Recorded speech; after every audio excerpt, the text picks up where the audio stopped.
हमारे खास कार्यक्रम आशियाना में आपका बहुत स्वागत है और मैं हूं आपके साथ शुभांगी ठाकुर। हर इंसान की ख्वाहिश होती है कि उसका अपना घर हो, वो अपने लिए एक ऐसा घर चाहता है जो सपने से सुंदर हो। और आज हम इसी विषय पर बात करेंगे जिसके लिए हमारे साथ दो आर्किटेक्ट इस वक्त मौजूद है। अश्यांश लुंकड़ हमारे साथ मौजूद है, साथ ही संची लुनिया लुंकड़ हमारे साथ इस वक्त मौजूद है। आप दोनों का बहुत स्वागत है IBC 24 में।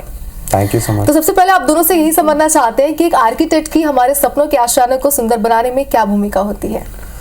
सो एज एन आर्किटेक्ट एक मेजर चीज़ होता है कि हम क्लाइंट के बीच का एक ब्रिज बनते हैं जिसमें हम आपकी नीड, डिज़ायर और बजट तीनों को मैच करके वो चीज़ लाके देते हैं जो आप हमेशा से चाहते हैं कि मैं इस तरीके के घर में रहना चाहता हूँ। कि एक इंटीरियर डिजाइनर की हमारे सपनों के आशियाने को सुंदर बनाने में जो भूमिका होती है उसे हम किस तरीके से देखें, क्योंकि देखिए अक्सर लोग ये देखते हैं कि ठीक है हम खुद से ही अपना ये काम कर लेंगे, वो सोचते हैं कि एक आर्किटेक्ट की क्या जरूरत है, इंटीरियर डिजाइनर की क्या जरूरत है। उन्हें आप क्या कहना चाहेंगे? होता ये है कि आपके पास जगह एक स्क्वायर फीट की फॉर एग्जांपल जितनी है वो उतनी ही रहती है, पर जब आप किसी आर्किटेक्ट से या इंटीरियर डिजाइनर से मिलते हैं तो वो आपकी सेम जगह को भरपूर तरीके से उसका इस्तेमाल कर सकते हैं। आपको ये अपने डिजाइन के थ्रू आपको बताते हैं, प्लस आपकी जो इच्छाएं हैं, आपके परिवार की जो ज़रूरतें हैं वो डिज़ाइन के माध्यम से उस छोटे या बड़े जगह में अच्छी लाइट, अच्छे वेंटिलेशन को ध्यान में रखते हुए बहुत अच्छे तरीके से उसे प्लान कर लेते हैं।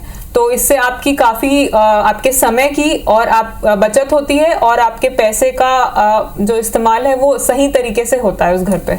बिल्कुल, हम भी देखते हैं तो आजकल लोग इंटीरियर डिजाइनर को ज्यादा समझने लगे हैं, उसे कितना अच्छे से इस्तेमाल अपने घर पर कर सकते हैं ये भी वो देखते हैं। आपसे ये जानना चाहते हैं कि इंटीरियर डिजाइनिंग में चाहे बात करें ऑफिस की या फिर घर की, तो अभी लेटेस्ट ट्रेंड्स क्या चल रहे हैं? ट्रेंड्स देखा जाए तो ये कुछ चीज़ें हैं जो जैसे हमारा कुछ सालों पहले जो चीज़ें 50 साल पहले चलती थी वो आज रिपीट होके आती है, बट हम उसमें कुछ नए अपने आइडियाज़ डाल के उसे भी यूज़ कर सकते हैं। तो हमारा ये मानना है ट्रेंड्स ज़रूरी नहीं है कि बस यही है तो आपको ये फॉलो करना है। आप ट्रेंड्स कहीं से भी किसी से भी इंस्पायर होके बना सकते हैं, दो अलग ट्रेंड्स को मिला सकते हैं, नया ट्रेंड्स क्रिएट कर सकते हैं। तो एज अ फर्म हम ये बिलीव करते हैं कि आप ट्रेंड्स क्लाइंट्स के ज़रूरतों के हिसाब से, उनकी पसंद के हिसाब से क्रिएट कर सकते हैं। चलिए, तो बात हो गई इंटीरियर डिजाइनिंग की, लेकिन आर्किटेक्ट में अभी क्या लेटेस्ट ट्रेंड है, इनके बारे में जरा बताइए। आर्किटेक्चर में अभी जो नया ट्रेंड आ रहा है वो डिज़ाइन में नहीं हो सकता, बस एक मटेरियल पैलेट हमारा बहुत बड़ा हो गया है, इतना वास्ट हो गया है, तो हम एक नए नए मटेरियल ट्रेंड से यूज़ किया जा सकता है। साथ ही साथ अब जो टेक्नोलॉजी आ गई है नई, जिसमें हम सिक्योरिटी और सारी चीज़ों को ऐड करके एक नया फील दे पा रहे हैं उस घर को। देखा जाए तो आज के मॉडर्न ज़माने में घरों में इंटीरियर डिजाइनिंग बहुत ही ज्यादा इंपॉर्टेंट हो गई। आप भी इस बात से वाकिफ हैं, जरा बताइए कि इसके बारे में कि कैसे होती है और कैसे हम इसे समझें। सो आर्किटेक्ट इंटीरियर प्लानिंग रादर करने के लिए 4 तरीके से हम उसको डिवाइड कर सकते हैं। पहला पार्ट ये होता है जिसमें हम समझेंगे कि क्लाइंट की क्या रिक्वायरमेंट होती है, वो क्या चाह रहे हैं इस घर से। उसके बाद उसका प्रोसेस चालू होता है जिसमें हम उसकी डिज़ाइनिंग करते हैं, जिसमें हम कॉन्सेप्टलाइज करते हैं कि क्या उसको हम कैसे तरीके से बना सकते हैं, किस ट्रेंड में हम उसको फिट कर सकते हैं। फिर उसकी डिज़ाइनिंग होती है ऑफिस में। फिर उसके बाद हम उसको मटेरियल सिलेक्शन पैलेट में ले जाते हैं कि हम इस मटेरियल से इसको अच्छे से खेल सकता है या फिर इस कलर में हम उसको कर सकते हैं। और लास्टली उसको एक एग्जीक्यूशन स्टेज में लाते हैं जहाँ पे हम उसको हर मटेरियल को कैसे यूज़ कर रहे हैं से लेके फिनिशिंग तक लेके आते हैं।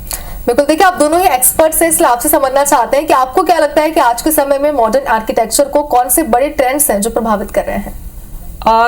देखा जाए तो प्रभावित करने के लिए मेन आजकल ये हो गया है बिकॉज हमारे इंटरनेट की एक्सपोजर जो है काफ़ी बढ़ चुकी है। तो जो कोई भी क्लाइंट आते हैं वो काफ़ी कुछ देख कर आ रहे हैं ऑलरेडी क्या चल रहा है पूरे वर्ल्ड में, प्लस उसके अलावा ट्रैवल काफ़ी बढ़ गया है। तो ये दो चीज़ से लोग काफ़ी प्रभावित हो रहे हैं। दूसरे जगहों में क्या हो रहा है, दूसरे लोग क्या कर रहे हैं साथ ही साथ, तो आई थिंक ये उनकी पसंद को काफ़ी इंस्पायर कर रहा है, जिससे ट्रेंड जो है जो आपके क्लाइंट हैं उनकी पसंद के अनुसार आपको अलग अलग दिखाई देते हैं। बिल्कुल, देखिए आज के डेट में अगर बात करें सिर्फ इंटीरियर डिजाइनिंग की नहीं बल्कि सिर्फ आर्किटेक्चर की नहीं बल्कि हर फील्ड में, चाहे वो मीडिया की फील्ड हो, डॉक्टर्स की फील्ड हो, इंजीनियरिंग की हो, सभी में बदलाव हो रहे हैं समय के साथ। अगर बात करें आर्किटेक्चर की तो इस फील्ड में आने वाले समय में क्या बदलाव आप देखते हैं? आने वाले समय में मैं मेजर कोई बदलाव ऐसे देखता हूँ कि लोगों को एक वेंटिलेशन वाला घर ज़्यादा चाहिए। जो हम पुराने शहरों में देखते हैं कि घर बहुत छोटे होते थे, वेंटिलेशन वैसा नहीं होता था। आजकल हर क्लाइंट वो चाहता है कि मेरे हर रूम में अच्छे से रोशनी मिले, हर रूम में मुझे वेंटिलेशन अच्छा मिले, लाइट अच्छा मिले। एट द सेम टाइम एक पीसफुल सा फील रहे वहाँ पे। प्लस उसके साथ साथ जो आपकी फैमिली साइजेस हैं जो हम कुछ साल पहले देखते थे उससे चेंज होते जा रही हैं। काफ़ी लोग अपने काम के वजह से दूसरे बड़े शहरों में शिफ्ट हो रहे हैं, तो न्यूक्लियर फैमिली से काफ़ी लोग इंस्पायर होकर छोटे घर बना रहे हैं। तो ये सब ज़रूरत और रहने का जो तरीका है ये काफ़ी ट्रेंड को बता रहा है। और लोग आजकल काफ़ी लोग वर्किंग हो गए हैं, तो मेंटेनेंस के तौर पे वो लोग लो मेंटेनेंस हाउस ही चाहते हैं। तो हमें ऐसे क्लीन डिज़ाइंस प्रोवाइड करने होते हैं जो कि उनका मेंटेनेंस इजी रखे, प्लस घर लॉन्ग लास्टिंग हो और सही बजट का इस्तेमाल हो। बिल्कुल, लेकिन देखिए आप लोगों के लिए भी एक बड़ा चैलेंज है, क्योंकि अक्सर ये कहा जाता है कि जितने भी पर्सन होते हैं सभी की थिंकिंग अलग होती है, सभी के थॉट प्रोसेस अलग होते हैं, चॉइस अलग होती है। ऐसे में लोगों की बदलती चॉइस के साथ क्या बदलाव इस फील्ड में किए जा रहे हैं? बदलाव बस ये हो रहा है कि लोगों का सोच बदल रहा है कि हमको क्या चीज़ें चाहिए। क्लाइंट बहुत ज़्यादा अवेयर है पहले के मुकाबले कि मुझे ये चाहिए, मुझे ये नहीं चाहिए। तो अब हमारा ये होता है कि उसके साथ कई लोगों का ये होता है कि वास्तु भी हमें कंसर्न होता है कि वास्तु की प्लानिंग के साथ हमें उसका करना है। तो हमें वास्तु, उनकी जो बेसिक रिक्वायरमेंट है और जो डिज़ाइन ट्रेंड है या फिर हम जो उनकी रिक्वायरमेंट है उन सबको मिक्स करके एक प्लान करते हैं। तो ये बोलना गलत होगा कि यही ट्रेंड हम पूरा फॉलो करने वाले हैं। हर जन की रिक्वायरमेंट के हिसाब से उनका घर एक यूनिक होता है। तो आई थिंक दैट इज वो हमारा एक यूनिकनेस हो जाती है उस घर के लिए। बिल्कुल, देखिए मॉड्यूलर फर्नीचर की बात करते हैं, इसके बारे में हमने सुना बहुत कुछ है, लेकिन आपसे समझना चाहते हैं कि मॉड्यूलर फर्नीचर सिस्टम है क्या? Modular furniture basically in clear language बताना ये चाहिए कि कोई एक ऐसा फर्नीचर सेटअप जिसे हम फिट करते हैं, कुछ सालों बाद या कुछ दिनों बाद वापस खोल के उसको कहीं और भी फिट किया जाता है या फिर वहीं पे फिट किया जा सकता है। उसकी खासियत ये इसलिए होने के कारण हमें ये एडवांटेज मिलता है कि कई साइट्स होती है जो हमें जल्दी ख़त्म करनी होती है या फिर क्लाइंट की रिक्वायरमेंट होती है कि मुझे जल्दी घर में शिफ्ट होना है। तो ये हमें हेल्प करता है बिकॉज वो जब फैक्ट्री में बन रहा होता है हम साइट में दूसरी चीज़ें को कंप्लीट करते हैं। जब वो स्टेज आता है वो आते हैं 2 से 4 दिन में उसको फिट करके पूरा फिनिश करके चले जाते हैं। तो वो हमें बहुत हेल्प करता है। सेकेंड पॉइंट होता है कई ऐसे क्लाइंट्स होते हैं जो बहुत मूव करते हैं, शायद वो आज रायपुर में है, थोड़े दिन बाद किसी और सिटी में शिफ्ट होना चाहेंगे, तो वही फर्नीचर उनको हेल्प करता है कि वो वहाँ पे दूसरे घर में भी सेटअप कर सकें। तो आज के समय में मॉड्यूलर फर्नीचर का बहुत चलन है, आपने भी कहा कि ट्रेंड्स में है, लोग इसे काफी ज्यादा इस्तेमाल भी कर रहे हैं, लेकिन इससे इंटीरियर और आर्किटेक्ट को प्रोजेक्ट कॉम्प्लिकेशन में कितना बेनिफिट मिलता है? होता ये है कि जब भी हम मॉड्यूलर फर्नीचर वालों को अप्रोच करते हैं हमें ये पता होता है कि हम जब उनको डिज़ाइनिंग के लिए दे दिए हैं हमको मटेरियल प्रोक्योरमेंट नहीं करना है, कलर पैलेट हम वहीं पे डिसाइड कर लेते हैं। साथों साथ मशीन होने के कारण उसकी जो प्रिसिशन है, उनकी जो क्वालिटी है वो बहुत अपग्रेड हो गई है। उस कारण से हमें ये हेल्प होता है कि साइट में जब वो आता है हमें पता होता है कि क्वालिटी बहुत अच्छी होने वाली है पहले से ही, बिकॉज हम क्वालिटी सेलेक्ट करके रखते हैं। बिल्कुल, देखिए फर्नीचर डिजाइन की अगर बात करें तो आजकल हर कोई ये चाहता है कि उनके घर में बहुत ही यूनिक फर्नीचर हो, उनके घर में यूनिक चीजें हो जैसे वो और किसी के घर में पहले नहीं देखे हैं। तो आपसे समझना चाहते हैं कि अनोखे लुक के लिए मॉड्यूलर फर्नीचर डिजाइन कैसे किए जाते हैं? मॉडलर फर्नीचर की जैसे श्रेयांश ने बताया ये खासियत है कि पहले तो वो काफ़ी फास्ट हो जाता है मशीन की मदद से, और मशीनों की मदद से उनके जो फिनिशेस हैं उसमें काफ़ी वैरायटीज़ हैं, और जो एक फर्नीचर है वो किसी के भी इस्तेमाल के हिसाब से, उनके तौर तरीके के हिसाब से, फॉर एग्जांपल एक चेयर का एंगल कैसा होना है, एक अलमारी है उसमें सिर्फ खंड ज़्यादा होने, किसी अलमारी में बहुत ज़्यादा लॉकिंग सिस्टम अच्छा होना है, ये सब टाइप की चीज़ें किसी जो क्लाइंट है उनके अकॉर्डिंग की जाती है। इसलिए हर एक मॉड्यूलर फर्नीचर क्लाइंट की ज़रूरत के हिसाब से अलग अलग बनाया जा सकता है, तो उसकी टेक्निक एक होकर भी वो अलग दिखता है हर किसी के घर में। बिल्कुल, जैसे कि आप दोनों ने कहा कि मॉड्यूलर फर्नीचर इंडस्ट्री के आने से लाइफ बहुत ही ज्यादा आसान हो गई। इस इंडस्ट्री के भविष्य को आप दोनों कैसे देखते हैं और इसमें कौन कौन से संभावित बदलाव हो सकते हैं? आप दोनों अपने विचार बताइए। आई थिंक हमको 10 साल हो गया प्रैक्टिस में, एंड हमने ऑलरेडी ये चेंज देख लिया है ट्रेंड में कि पहले कारपेंटर सारी चीज़ साइड में बनाता था, अब धीरे धीरे लोगों ने उसमें शिफ्ट करना चालू कर दिया है कि हम मॉड्यूलर फर्नीचर ही बनाएंगे, बिकॉज उनको ये दिखने लगा है कि हमें बहुत हैसल नहीं होता है, चीज़ें ईजी हो गई है हमारे लिए। एंड जैसे सचिन ने एक पॉइंट लिख बताया था कि आज न्यूक्लियर फैमिली होने के कारण घर बढ़ रहे हैं, तो लोग के पास इतना टाइम ही नहीं है कि लोग बार बार वहाँ पे जाएं और देखें, चेक करें।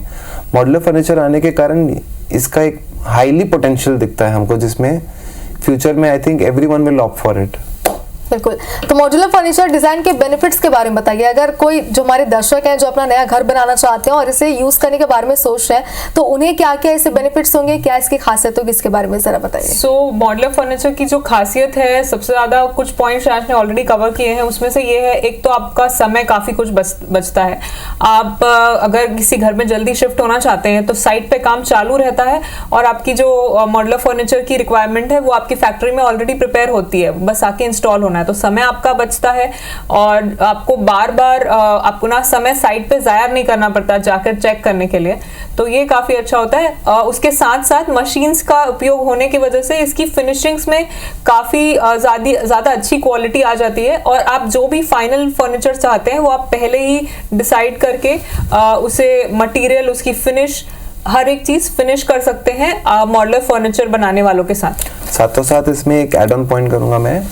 एक चीज होता है कि आपको पहले दिन से पता होता है कि मेरी पूरी प्रोडक्ट कंप्लीट इस बजट में आने वाली है, जो आप जब साइट में बनाते हो तो शायद आपको नहीं पता चल पाता है। प्लस आपका जो वेस्टेज है वो काफी कम हो जाता है कंपैरेटिवली, अगर साइट में बनाया जाए उसके कंपैरिजन में। देखिए, अभी तक तो आपने बताया कि कई सारे बेनिफिट्स होते हैं इंटीरियर डिजाइनिंग के मॉड्यूलर फर्नीचर के, लेकिन घर या फिर ऑफिस में बात करें तो मॉड्यूलर फर्नीचर डिजाइन को शामिल करने से क्या कुछ चीजें हमारे लिए आसान हो जाती है?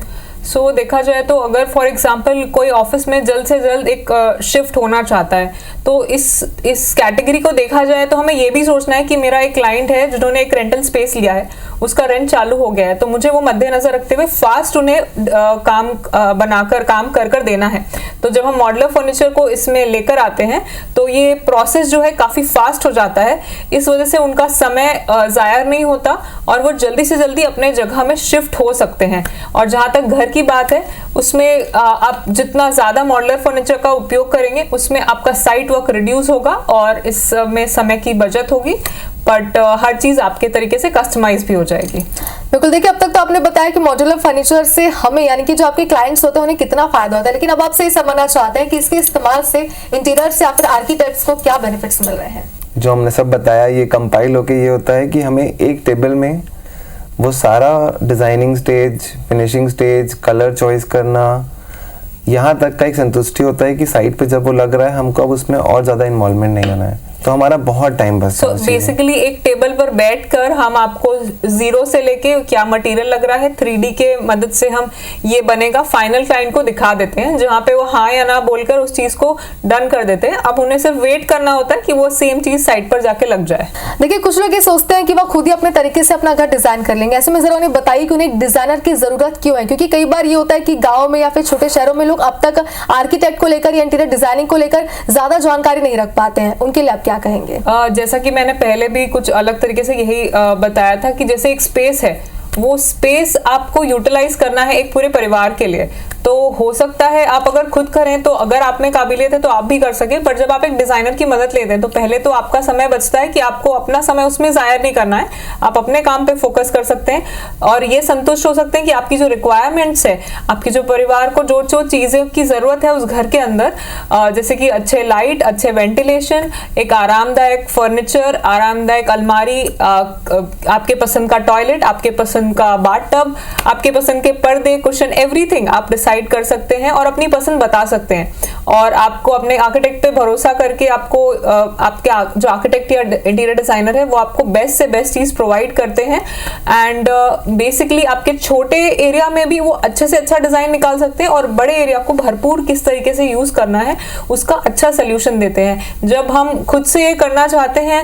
और अगर हम इस चीज में माहिर नहीं है तो कभी न कभी हमें बाद में इस चीज का गम होता है कि ये स्पेस अच्छे से इस्तेमाल नहीं हो पाई है और किसी किसी जगहों का, जैसे कोई छोटी जगह है उसका हम मल्टी यूज नहीं कर पाते हैं, जबकि अब अगर हमारा घर छोटा है और हम किसी डिजाइनर को हायर करते हैं तो हम किसी भी जगह का मल्टीपल यूज कर सकते हैं। इसका मतलब फॉर एग्जांपल एक जगह पे अगर सोफा है, हमारी फैमिली छोटी है तो हम उसे sofa which can convert to bed या फिर एक अलमारी जो कि बेड में कन्वर्ट हो जाती है, ऐसे कुछ फर्नीचर्स डाल के छोटी जगह को बड़े परिवार के लिए भी यूज कर सकते हैं। बिल्कुल, ये बात आपने बहुत सही कही कि देखिए शुरुआत में तो भले हम खुद से कर सकते हैं लेकिन बाद में आने वाले समय में उसकी दिक्कत हमें जरूर होती है, फिर हमें अफसोस होता है कि हमें डिजाइनर हायर करना चाहिए था।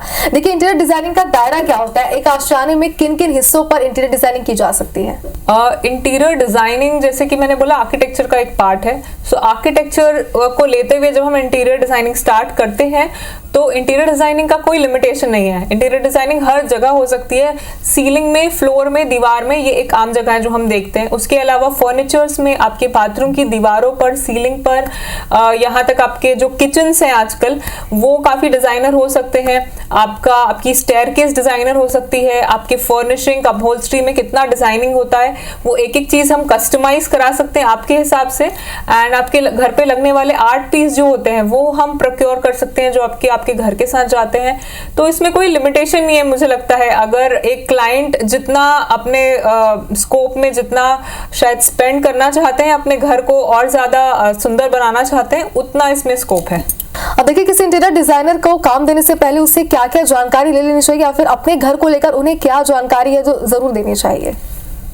आई थिंक एक इंटीरियर डिज़ाइनर को हायर करने के पहले आप उससे ये जानकारी लेनी चाहिए कि उनका क्या प्रोसेस है, कैसे वो काम करते हैं, ताकि साथों साथ आपको उन्हें बताना चाहिए कि आपकी क्या आशा है और आप क्या रिक्वायरमेंट लेके आए हैं उनके पास।